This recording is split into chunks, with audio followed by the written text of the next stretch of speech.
वैष्णवी ही एकत्र कुटुंबात वाढलेली मुलगी होती. घरात आई-बाबा, आजी-आजोबा आणि छोटा भाऊ महेश. सर्वसामान्य असं कुटुंब होतं त्यांचं. वैष्णवीचं बालपण तसं छान गेलं. घरात आर्थिकदृष्ट्या कशाचीच कमी नव्हती. पण घरात सत्ता मात्र आजी-आजोबांची होती आणि घरचा मुलगा म्हणून वडिलांचा घरात रुबाब होता, तो वेगळाच. तर घराचा वंशाचा दिवा म्हणून घरातल्यांचा सर्वात लाडका महेश होता.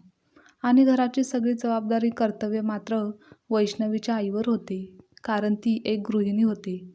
सकाळपासून ते संध्याकाळपर्यंत वैष्णवीची आई घरासाठी, संसारासाठी खूप कष्ट घ्यायची. मग सासू-सासऱ्यांचं पथ्यपाणी असो, की नवऱ्याचा डबा असो, की मुलांची शाळा, अभ्यास असो किंवा पालक मीटिंग असो, घरातील कामाच्या जबाबदाऱ्या सर्व काही वैष्णवीच्या आईलाच पाहावे लागायच्या. वैष्णवीचे वडील त्यांच्या ऑफिसच्या कामात नेहमी व्यस्त असायचे. बाबांना वेळ मिळत नाही आणि आई काय, घरीच असते. मग सगळ्या जबाबदाऱ्या आईवरच. हेच सर्व काही पाहत वैष्णवी लहानाची मोठी झाली. तिला आता सर्व गोष्टी कळायला लागल्या होत्या. आपल्या आई आपल्या सर्वांसाठी किती काय करत असते. प्रत्येकाला काय हवं नको ते पाहत असते. आई सगळं काही करत असते. पण तरीही कधी काही, जरा काही तिच्याकडून चुकलं की मात्र तिला सगळे बोलतात. नको नको ते बोलतात आणि तिला बोलण्याची संधीही देत नाहीत. आणि तसंही ती कधीच काही उलटून कोणाला बोलत नाही. शब्दांनी शब्द वाढतात म्हणून ती वाद घालत नाही. पण हे वैष्णवीला काही आवडत नाही. आणि आता तर आजी-आजोबा व वैष्णवीच्या बाबांचे बोलणे, वागणे बघून, ऐकून महेशही आईला माघारी बोलू लागला होता. छोट्या छोट्या गोष्टीसाठी आईला दोष देऊ लागला होता. पण एक मुलगी म्हणून वैष्णवीला हे सर्व काही पाहवत नव्हतं. तिच्या आईची तिला दया यायची. तिच्याविषयी वाईट वाटायचं आणि म्हणूनच घरातील सर्वांचाच तिला खूप राग यायचा. कारण ते आईला कसेही बोलायचे, तिला आदर देत नसायचे. म्हणून एक दिवस वैष्णवी आईसोबत याबाबत बोलायला गेली. तिने आईला विचारलं की, आई, तू का दरवेळेस विनाकारण सगळ्यांचं ऐकून घेतेस? त्या शेजारच्या काकी, त्यांच्याकडे बघ, त्यांच्या घरात त्यांचीच सत्ता असते. त्यांचंच सर्वजण ऐकतात आणि आपल्या घरात मात्र सर्व काही तू करतेस. पण त्याचं क्रेडिट मात्र तुला कधीच मिळत नाही. तुझं कधीच कोणी कौतुक करत नाही. पण काही तुझ्याकडून राहिलं किंवा तुझ्याकडून काही चुकलं की मात्र लगेच सर्वजण तुला दोष देतात, तुझ्या चुका काढतात. वैष्णवीचं बोलणं ऐकून तिची आई तिला समजावत बोलते की, बाळा, तू फार काळजी करू नकोस. आणि असू दे गं, घर म्हटलं की, संसार म्हटला की हे सगळं चालणारच की.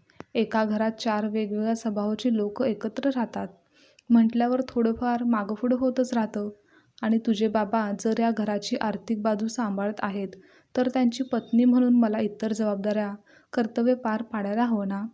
आणि आजी-आजोबांचं म्हणशील तर ते सासू-सासरे आहेत. ते त्यांचं बोलून कर्तव्य पार पाडतायत. त्यांना वाटतं की त्यांच्या सुनेनं त्यांचंच ऐकावं, त्यामुळे ते बोलत राहतात. पण तू नको मनाला लावून घेऊ.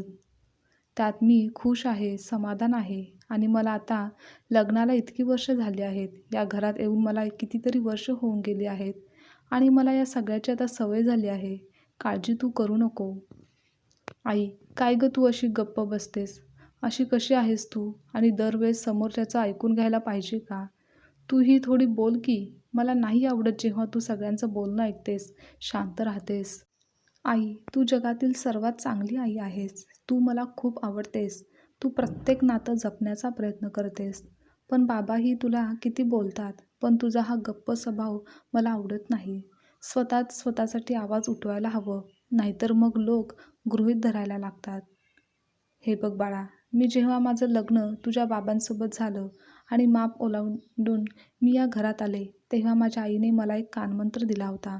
ती म्हणाली होती की, पोरी, बाईची जात जन्माला येते ते शांतपणा आणि समंजसपणा घेऊन. त्या जोरावर जगायचं आणि संसार करायचा. एक बोलत असेल तर दुसऱ्याने ऐकायचं. एकाने रागराग केला तर दुसऱ्याने शांत बसायचं. मग घरात अजून नवे वाद होत नाहीत आणि झालेच तर भांडणं देखील लवकर मिटतात. आणि आईचे ते उपदेशाचे डोस घेऊनच मी या घरात आले. आई म्हणाली अगदी तसंच वागत राहिले म्हणून तर या घरातील भांडणांचे आवाज बाहेर पडत नाहीत, वाद कधीच विकोपाला जात नाहीत. कारण मी गप्प बसते, समजून घेते. पण असं नाही की मला बोलायला येत नाही. पण एकाने कोणीतरी गप्प बसायचं असतं, तर संसार टिकतो. म्हणून मी बाळा गप्प बसते. कळलं का? चल उठ, मला खूप कामं आहेत. याचा अर्थ चूक तुझी नाही, तुझ्या आईची म्हणजे माझ्या आजीची आहे तर. तिनेच तुझ्या कानात हे असं काहीतरी भरवलंय. मग दोघेही एकमेकींकडे पाहून हसू लागल्या. खरं तर वैष्णवी तिच्या आईसारखीच समजूतदार हळवी होती. तिला तिच्या आईबद्दल सहानुभूती होती. आता वैष्णवीचं शिक्षण पूर्ण झालं होतं, त्यामुळे लगेचच तिच्या लग्नाचे विषय घरात चालू लागले होते. तिचे आजी आजोबा वडील तिच्या लग्नासाठी स्थळ शोधायला लागले होते. पण वैष्णवीला इतक्यात लग्न करायचं नव्हतं. तिला नोकरी करायची होती. तिला स्वतःच्या पायावर उभं राहायचं होतं. हे तिने तिच्या आईला सांगितलं. आई मला आत्ताच लग्न नाही करायचं. पण आईचं घरात काही चालत नव्हतं. मग काय, इच्छा असूनही ती आपल्या लाडक्या लेकीसाठी काहीच करू शकली नाही. वडिलांच्या ओळखीतल्यांकडून मनोजचे स्थळ आले. मुलगा बँकेत मॅनेजर होता आणि घरी सासू सासरे नणंद आणि मनोज असं छान छोटं कुटुंब होतं. दोन्हीकडच्या मंडळींची पसंती झाली आणि पुढे लग्नाची तारीख ठरली. लग्नाची तयारी खरेदी सुरू झाली आणि लगेचच एका शुभ मुहूर्तावर वैष्णवी व मनोजचा लग्न सोहळा पार पडला. जेव्हा वैष्णवी माहेरचा निरोप घेऊन सासरी जात होती, तेव्हा वैष्णवीच्या आईने लेकीला निरोप देताना पुन्हा तोच कानमंत्र दिला. त्या वैष्णवीला समजावत म्हणाल्या की, हे बघ वैष्णवी, आता तुझं लग्न झालं आहे, तुझ्या जबाबदाऱ्या कर्तव्य वाढले आहेत आणि आता ते तुझं सासर आहे, तुझं कुटुंब आहे. त्यामुळे सासरच्या माणसांचा आदर कर. तेच तुझं घर आणि आता तीच तुझी माणसं आहेत. सर्वांना आपलंसं करून सुखाचा संसार कर. माहेरचे म्हणजेच आईचे संस्कार आणि तिथल्या वातावरणाची शिदोरी सोबतच घेऊन वैष्णवीने सासरचा उंबरठा ओलांडला. पण मनात कुठेतरी अनामिक भीती होती.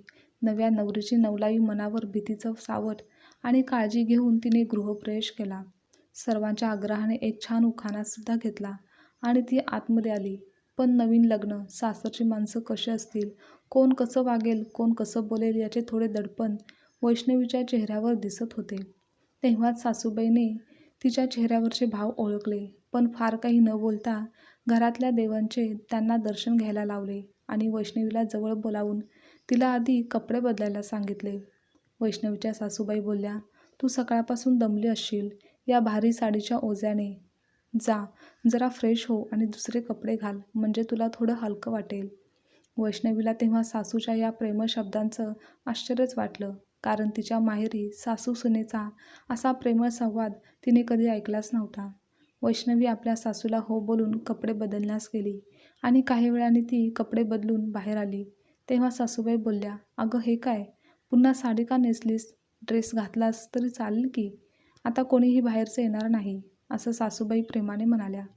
वैष्णवी अडखळतच बोलली, पण मी तर सोबत ड्रेस आणलेच नाहीत, कारण माझी आई म्हणाली, लग्नानंतर तुला साडीच घालावी लागेल.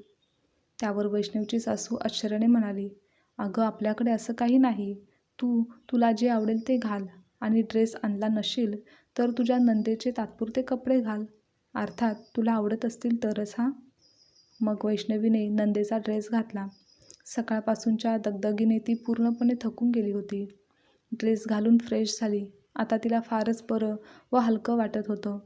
इतका वेळ मनावर ओझं घेऊन ती वावरत होती, पण सासूच्या प्रेमळ बोलण्याने तिच्या मनावरचं दडपण नाहीसं झालं होतं. मनात जी काही तिच्या अनामिक भीती होती ती कमी झाली होती आणि अगदी पहिल्याच दिवसापासून वैष्णवी मोकळेपणाने घरात वावरू लागली होती. लग्नाच्या दुसऱ्या दिवशी आईने सांगितल्याप्रमाणे वैष्णवी लवकर उठली आणि आवरून ती किचनमध्ये गेली, तर सासूबाई आधीपासूनच तेथे होत्या. तिच्या हातात गरमागरम नाश्ता देत म्हणाल्या, तू का आलीस किचनमध्ये? आज तू काही काम करायचं नाही हां, मी आहे सगळं पाहायला आणि यापुढे हे सगळं तुलाच सांभाळायचं आहे. मग कामाची घाई आत्तापासूनच कशाला? जा, मस्त आज आराम कर आणि नवी नवरी आहेस, आनंद घे त्या क्षणाचा, नव्या नवरीचा. वैष्णवी आपल्या सासूबाईकडे पाहतच राहिली. आपल्याबद्दल आपल्या सासूच्या मनात प्रेम, जिव्हाळा, माया हे पाहून तिचे डोळे पाणावले, पण तिने स्वतःला सावरलं. वैष्णवीच्या माहेरी तिच्या आईबरोबर तिची सासू म्हणजे वैष्णवीची आजी कधीच प्रेमाने बोलत नव्हती, की कधी काळजीने तिची विचारपूस करत नव्हती. पण तिच्या सासूकडे बघून तिला तिची आई आठवली. सकाळच्या चहापासून ते जेवणापर्यंत सगळं कुटुंब एकत्र होतं. ना कुणाची भांडणं, ना कुणाचे रुसवे फुगवे, तर एकमेकांबद्दल प्रेम, आपुलकी आणि जिव्हाळा होता. प्रत्येकजण येथे एकमेकांचा आदर करत होता. हे वैष्णवीसाठी सर्व काही अमृताहून गोडच होतं. ज्याची अपेक्षा ती इतके वर्ष आपल्या आईसाठी करत होती, ते आज सर्व काही न मागता तिला मिळालं होतं. वैष्णवीला भाग्यवान सासर मिळालं होतं. इतक्या मोकळ्या वातावरणात मिसळायला तिला वेळ लागला नाही. 2-4 दिवसानंतर घरातल्यांनी मनोज व वैष्णवीला महाबळेश्वरचे हनीमून तिकीट देऊन छान सरप्राईज दिलं. ते पाहून वैष्णवी भारावून गेली. मनोजचा पण छान स्वभाव होता. तो वैष्णवीला समजून घेत होता. इतकं प्रेम, जिव्हाळा पाहून वैष्णवीच्या नकळत तिच्या डोळ्यातून पाणी आलं. आणि सासूबाईंनी नेमकं तर पाहिलं. त्यांनी विचारलं, "काय झालं सूनबाई? आमचं काही चुकलं का?" सासूबाईच्या या आपुलकीच्या प्रश्नांनी वैष्णवीला अजूनच भरून आलं. तिने आपल्या सासूला माहेरची सर्व परिस्थिती सांगितली. तेव्हा त्या म्हणाल्या, "अगं, तुझ्या आईने जे भोगलं ते तुला सहन करावं लागणार नाही आणि तुझ्या माहेरची परिस्थिती आपण नाही बदलू शकत. पण आपल्या घरात ते वातावरण कधीच निर्माण होणार नाही, हे मात्र नक्की आहे. शेवटी नाती जपायची असतात. जबाबदारी प्रत्येकाची असते आणि ती प्रत्येकाने पूर्ण करायला हवी." वैष्णवीने सुद्धा होकारार्थी मान हलवली. काही वेळाने वैष्णवीने आईला फोन लावला आणि सासरची परिस्थिती, येथील माणसे व विशेषतः सासूची भूमिका, वागणं, बोलणं कसं चांगलं आहे हे तिने आवर्जून सांगितलं. तेव्हा वैष्णवीच्या आईला देखील खूप खूप छान वाटलं. जे काही आपल्या वाट्याला आलं ते वैष्णवीच्या वाट्याला आलं नाही, म्हणून त्यासुद्धा खूप खुश होत्या. आजची कथा तुम्हाला आवडल्यास लाईक, शेअर, कमेंट करा आणि चॅनलवर नवीन असाल तर चॅनलला सबस्क्राईबसुद्धा नक्की करा.